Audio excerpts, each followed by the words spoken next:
Hello students, welcome to the Chhandasya physics classes.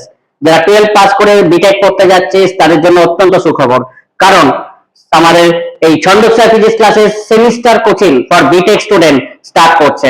এখানে কিন্তু নামকরা কলেজ এবং ইউনিভার্সিটির প্রফেসররা ক্লাস নেবে, আর ফিজিক্সটা কিন্তু আমি দেখবো, এবং ইলেকট্রিক্যাল ইঞ্জিনিয়ারিং, বেসিক ইলেকট্রিক্যাল ইঞ্জিনিয়ারিংটাও কিন্তু আমি পড়াবো।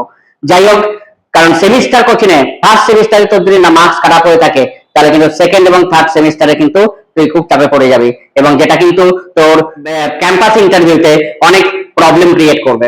আমরা কি কি দিচ্ছি এখানে? এখানে হচ্ছে ফার্স্ট সেমিস্টারে ফিজিক্স যেটা পেপার থাকছে সেটা আমরা পড়াচ্ছি। ফার্স্ট সেমিস্টারে ম্যাথস যেটা পেপার থাকছে পেপার 1 সেটা আমরা পড়াচ্ছি। থার্ড সেমিস্টারে ম্যাথস 3 যে পেপারটা থাকছে অর্থাৎ ডিফারেন্সিয়াল ক্যালকুলাস সেই পোর্শনটা পড়াচ্ছি।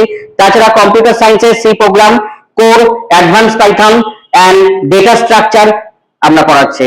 তাহলে চটপট তোরা রেডি হয়ে না, এবং এই যে কোর্সটা হবে সেটা কিন্তু হাইব্রিড মোডে হবে, অনলাইন এবং অফলাইন দুটো মোডেই কিন্তু হবে। সুতরাং ফার্স্ট সেমিস্টারের রেজাল্টটা কিন্তু তোদের একটা ক্যারিয়ারের উপর একটা ভালো এফেক্ট করবে, কারণ ফার্স্ট সেমিস্টারে তুই যদি ঠিকঠাক ভাবে রেজাল্ট করতে পারিস, সেকেন্ড থার্ড সেমিস্টারে তুই চাপে পড়ে যাবি, ন্যাচারালি তোর ক্যাম্পাসিং এর প্রবলেম হবে, সবকিছু প্রবলেম হবে। থ্যাংক ইউ ভিডিও দেখার জন্য, এবং চ্যানেলটা সাবস্ক্রাইব করে রাখ।